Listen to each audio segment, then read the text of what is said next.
महर्षि, मोक्ष प्राप्ति के मार्ग में हमें सिखाया जाता है कि सभी कर्मों को निष्काम भाव से भगवान को समर्पित करना चाहिए, बिना परिणाम की आसक्ति के।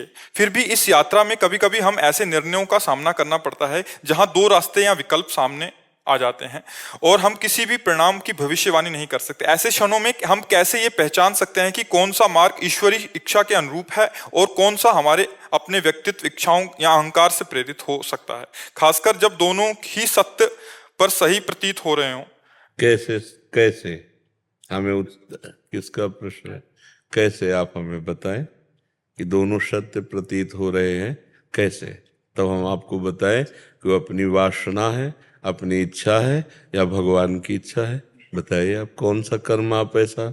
उदाहरण जैसे कि अगर हम अपने अपने कार्य में हमें डिसीजन लेना है, कोई निर्णय लेना है। बात पहले यहाँ समझनी है, भगवान की इच्छा और अपने कार्य ऐसा नहीं होता है।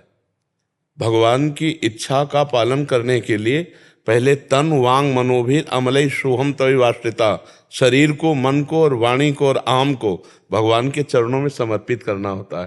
तो अपना तो कुछ बचा नहीं।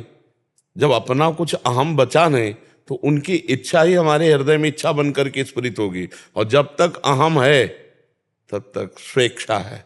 जब तक हमारा शरीर है, हमारी वाणी है, हमारा अंतःकरण है, हमारा परिवार है, तब तक ये अहम का राज्य है। ये अहम के राज्य में स्वेच्छा उत्पन्न हुई है, ना कि भगवद इच्छा। भगवद इच्छा तो उस हृदय में उत्पन्न होती है जो इच्छा रहित होता है, जो अहम रहित होता है। तो अभी हमारी वासनाएं ही हैं, हमारी इच्छाएं ही हैं, वो हम भगवान के चरणों में रखेंगे, हम वो भगवान के चरणों में मांगेंगे। पर पूरी होना ना पूरी होना ये उनके ऊपर छोड़ दीजिए। जिससे हमारा मंगल होगा वही वो कार्य करेंगे। मंगल भवन है, उनकी सामर्थ्य नहीं है कि वो हमारा मंगल कर सकें। जैसे सूर्य की सामर्थ्य नहीं कि वह अंधेरा प्रकट कर सके, क्योंकि जहाँ सूर्य वहाँ अंधेरा रह ही नहीं सकता। ऐसे मंगल भवन जहाँ श्री हरि हैं वहाँ मंगल हो ही नहीं सकता।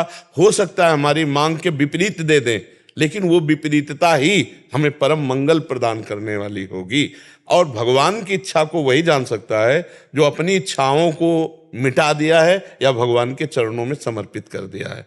जब तक अपनी इच्छाएं हैं तब तक हम अपनी वासनाओं के खेल खेलेंगे और उनका आरोप कर देंगे। काले ही कर्म ईश्वर ही मिथ्या दोष लगाए। काल के ऊपर, कर्म के ऊपर, ईश्वर के ऊपर हम दोषारोपण करते रहेंगे। और इच्छा हमारी है, क्योंकि देहाभिमानी जीव जब तक अभिमान और इच्छा को भगवान में समर्पित नहीं कर देता तब तक वो भगवद इच्छा को नहीं जानता, क्योंकि भगवान की कोई इच्छा नहीं है। भगवान पूर्ण काम है। भगवान में इच्छा भक्त की पहुंचती है तो उनमें भूख पैदा कर देती है, उनमें खेलने की इच्छा पैदा कर देती है।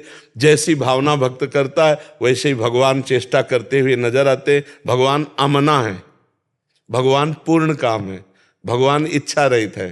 भगवान कोई व्यक्ति थोड़ी है कि उनको इच्छा होगी। उनकी उपासना करने वाले इच्छा रहित हो जाते हैं। जा ही न चाही कबहु कछु, तुम सन सहज सने बसहु निरंतर तासुर।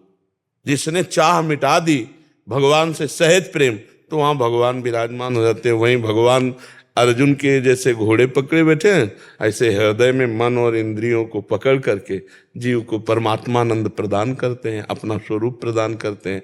अभी हम लोग देहाभिमानी जीव हैं। अभी हमारे अंदर ये बात आ गई, नाथ सकल संपदा तुम्हारी, मैं सेवक समेत सुतनारी। बिल्कुल एक चौपाई सहज में है, नाथ सकल संपदा तुम्हारी और मैं सेवक समेत सुतनारी। ये आ गई है। अगर आ जाएगी तो वो जो चीज अपनी चाहे ले लें, आपको कोई परेशानी नहीं होनी चाहिए। नाथ सकल संपदा तुम्हारी, मैं सेवक समेत सुतनारी। अभी ऐसा नहीं है ना, तो अभी कहीं ना कहीं मेरी इच्छा तो सब है ना, तो हम भगवद इच्छा का निर्णय अभी नहीं कर सकते। भगवद इच्छा की पहचान वही कर सकता है जो अपनी पहले इच्छाओं को मिटा दे। समझ पा रहे हो? अभी इन किन प्रकारेण हमारी इच्छाओं का ही जाल बिछा हुआ है। इसलिए नाम जप कीजिए और धीरे से समर्पण योग में आइए। मैं परिवार सहित आपकी शरण में हूं प्रभु। नाथ सकल संपदा तुम्हारी, मैं सेवक समेत सुतनारी। अब ये जिम्मेवारी आप देखो प्रभु।